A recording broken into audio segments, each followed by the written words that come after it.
Hi, welcome to the Splendid Sampler 2 Sew Along with Jenni Smith. We're on week 9, block 9, and this is Flowering Tree by Amy Friend. It's foundation paper piecing, so it means you've got to have a go if you've never done it. I've got the full video tutorial to talk you through it, and what's nice about this block is because it's symmetrical, you're doing the same unit twice, and that's always a really good way when you start foundation paper piecing, if you repeat it again and then it kind of fixes in your mind. So I hope that you enjoy it. I'm using the Liberty quilting cottons again, and I just changed around the colour order so that I've got the branches and the trunk of the tree darker, and then they make a real impact. So here we go. First up, you need to cut out these paper templates to start working on them. I don't cut actually on the dotted line with a foundation piece pattern. I go a little bit further beyond that because that's the line you trim down to at the end. So actually going bigger at this stage just makes it a little bit easier. It means you have something to trim down to later. So if you take some paper scissors and just give yourself another 1/4 of an inch, or what you can get away with depending on how it's printed on the paper. So when it gets to this part here, there's not quite as much room, but I'm going to head just about down the centre of those two lines there. So you're roughly cutting it out. You don't have to be too precise at this point. That will all come later. And then when you've got each of these, then I'll show you how to begin, which is the trickiest part.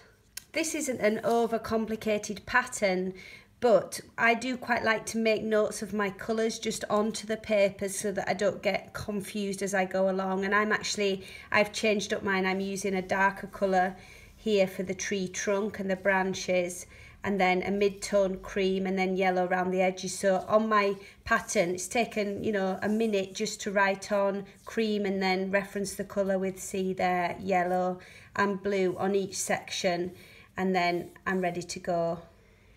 Starting a foundation piece block is always the trickiest part.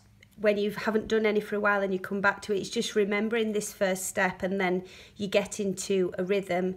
So the first thing is you can use a special ruler with a flat edge, or simply just a piece of heavy paper or cardstock, which is what I've got here. And you use that to fold the line between A1 and A2, so between the two sections. So you always start at the first number and fold the line between that one and the next consecutive number. So I'm just going to put my card level with the line and fold back like so. Okay, now the pattern has been kind and actually told you what size rectangles, pieces of fabric to work with. So this is a small section, which I know is cream, so I'm going with the smallest rectangle here. Once you get more advanced, you'll get used to just cutting your own strips without measuring them. So what you need to do is get this piece of paper, you folded the line, and then you're going to flip it over, and you're going to position this fabric here so that you know it's going to cover the shape, which is A1, with at least a 1/4 of an inch seam allowance all the way around the shape. And this fabric is right side up. So that's the slightly confusing thing. It feels counterintuitive to normal piecing, but you're putting this the right side up. Some people use a light box to make sure they're covering the lines, or put the paper up against the window, but I can see quite clearly here that that's covered like so. And at this stage you can then pop a spot of glue just to base this in position, or you can pin it, or you can do both, but I'm just going to use a little bit of glue here. So position this back, put a spot of glue there, and just press that down. That's all that you need there. The next thing is to fold the paper now. So this is stuck in position. Fold the paper and trim off this seam allowance. If you do it now, it's much easier and it avoids your pattern getting bulky with fabric. So 1/4 of an inch from the edge of the fold in the paper there, and just rotary cut the excess fabric away. So it's a little bit wasteful. as a process, but the better you get at cutting fabric, the easier it gets. And once that seam allowance is cut, you're going to fold the paper back and now take the piece of material that is going to make up A2. And from my graph here, I can see that that's a narrow blue strip.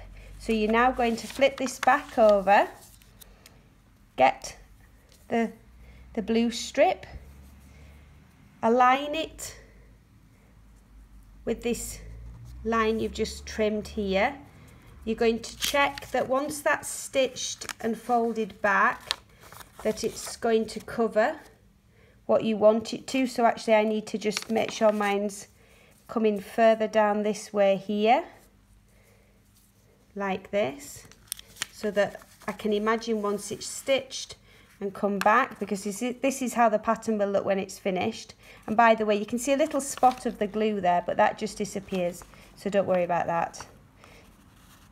So that's in position there, and the easiest thing now, just before I get to my sewing machine, is just to pin those two fabrics together. So you can just pin through the paper, and then what you're going to do now is on the sewing machine, you're going to stitch exactly on this line that is between A1 and A2 here. And we like to, well, I like to start 1/4 inch before that line and just stitch 1/4 inch beyond it, but I'll show you now on the machine. You really do need a small stitch length when you are doing foundation paper piecing, because you then take away the papers at the end, and the small stitch length perforates the papers and means that the stitching doesn't come undone. So my machine, when it switches on, the default stitch length is 2.2.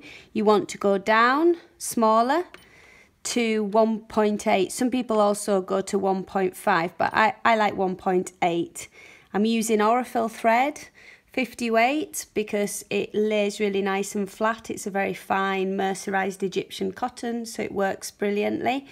And on my actual machine, I like to use my applique foot, or the foot that's open and clear, so that I can see my needle position. Obviously as well, your needle, if you're doing a lot of foundation paper piecing, will eventually blunt because you're stitching through the paper, so just be aware of that. So the line that I'm stitching is between A1 and A2. I know that my fabric's in the right position and I've pinned it, but I'm now going to remove that pin. And I like to just put the needle down and start about 1/4 inch before the line, and I'll show you why. That just stabilizes it for later. And then you've got that small stitch length, and all you're doing is sewing exactly on the line and off the other side. You don't have to reverse or lock stitch, you just set off. There's no harm in going reasonably slow. You're normally stitching quite short distances. So all the way along here, and then just go beyond the finish line here as well by about 1/4 inch, and then you can just lift the presser foot, snip your threads, and I'll show you what to do next. I've come straight from the machine to the ironing board, so now you're just going to open that back and press that seam. You can't miss out this stage, I'm afraid. You can, some people use a seam roller instead, but I like to use my iron. So that's now pressed. I've got my template back the right side up now, and the next line I'm going to sew is now between 2 and 3. So you just work your way up numerically. And so the first step again is to fold. So using the card again, folding back on that line. We're then going to trim the excess fabric away from the underneath by 1/4 inch. So just use whichever measuring tools you have got and your rotary cutter, it's much quicker. Take away the excess like that, and then you're flipping back and you're looking which colour's coming next. So it's cream.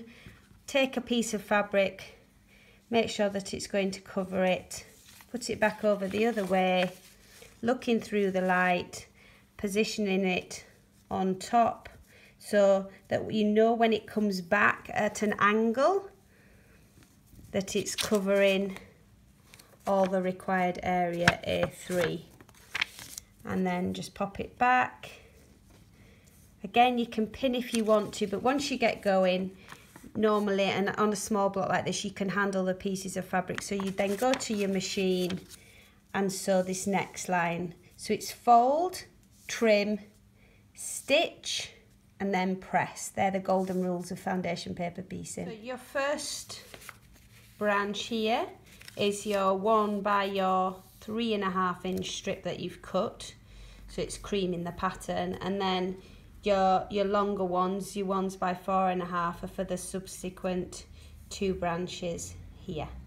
One piece of kit which, if you decide you love foundation piecing or you do a lot of it, is this add a quarter ruler, and there's add a quarter plus. So with both of them, it has a little lip on the underside here, so when you're doing the trimming part, once you've folded the paper back, it sits up against it. It can't go push that way, so that you know you've always got the right seam allowance. So it just makes it feel secure, and it's quick to then rotary cut with your fingers nowhere near it. I think I need a new blade on my rotary cutter. The add a quarter plus just means that the other side goes down to a flat part, so that you can also fold with that side on the add a quarter plus. This isn't one. Instead of having a piece of card, you've just got to make sure that you never use this end for trimming, because you will then, because it's flat, you can rotary cut into it and spoil the edge, which I have done before now. Okay, I've just stitched A6 to A7 and pressed, and you don't then go from this section to this section, because this is actually A9, so you always go with the numbers. And what you have to do is fill in this narrow part of the trunk of the tree here first, and then this one intersects and goes over it. So from here now, the next line to fold is between here, all these pieces, and A8. So for this you need to be folding all of this, and where the stitch, where I've stitched, that's from starting 1/4 inch beyond. At this stage, what you can just do is just pull some of the stitches back, because you haven't back stitched. It easily just lifts back. You can just make that sure that that sits down as you're folding all the way along. And then the next thing to do is trim this seam allowance down to 1/4 inch, and then you're using this big long strip. It's creaming the pattern, but I'm using the navy to stitch on the next part. When you've finished sewing on all the segments, then it looks something like this. So all the pieces are pressed, and then to get this looking like this, all you do is turn it over, and this is the point at which you now cut it down to the dotted line here. So you can use a rotary cutter, or if you don't want to blunt it cutting through the paper, some people use scissors at this stage. But because this blade's not great, I'm going to just then cut through all the layers. Just go again, going through the seams as well, and work your way around, trimming down. You don't remove the papers just yet. You've still got another seam to go before that happens. So just working your way around. There isn't a huge amount of wastage. All I would say is, if your outside triangles, so here what's the dark blue on the pattern, that's quite a generous allowance that it asks you to cut out initially. So if you haven't got quite that, you can see if you can still make those pieces work. So I'll just do this one. Okay, get rid of the blade. So the next step now is to join your center of the tree. What you do is you put the fabrics right side together and with the papers in, you're going to stitch down this line here just to make sure everything matches up. You can stick a pin through this point here and just ensure that it matches on the other side there, and the same here. It's quite hard pinning through these blocks once you get lots of layers, but you can use the pins to check the points, and then if you want to just pop a couple of wonder clips or something like that to secure it from shifting, then they're quite useful too. I've stitched the two pieces together and I'm happy with the joins. You can unpick, it's a small stitch length, but if you want to tweak something slightly, then you can. But also be aware that once the papers are out, it will lay flatter still. So if there's a millimetre or something in it, I really wouldn't worry until you've taken the papers out and pressed again. And to take the papers out, you simply go along the lines. It doesn't particularly matter which order, but obviously it's easy to start on a corner. And really, because the paper's been perforated by the small stitch length with your needle, then they just tear apart and each one leads you on to the next one. If you have very small sections like in the branches here, then you might want to go in with a little pin. A pair of tweezers is also useful, but I usually reserve this for when I'm just sat watching the telly or something, with a little tub for next to me for all the waste. So once you've removed one paper, especially on the narrower sections, if you then just lift this slightly and give a little pull, then it tends to lift the next section away quite easily as well. It's quite satisfying really, this part of the job. I like it. So now all the papers are out. Didn't take long at all. It's only a couple of hours to sew this block, if not less, once you get into the rhythm of it. And once it's had that final press on the top as well, then the branches are really nicely defined and I really like the look of it. I've had a good time. I think you definitely need a mid-tone fabric for the tree part here so that this dominates whether it's light or dark. And thanks for watching.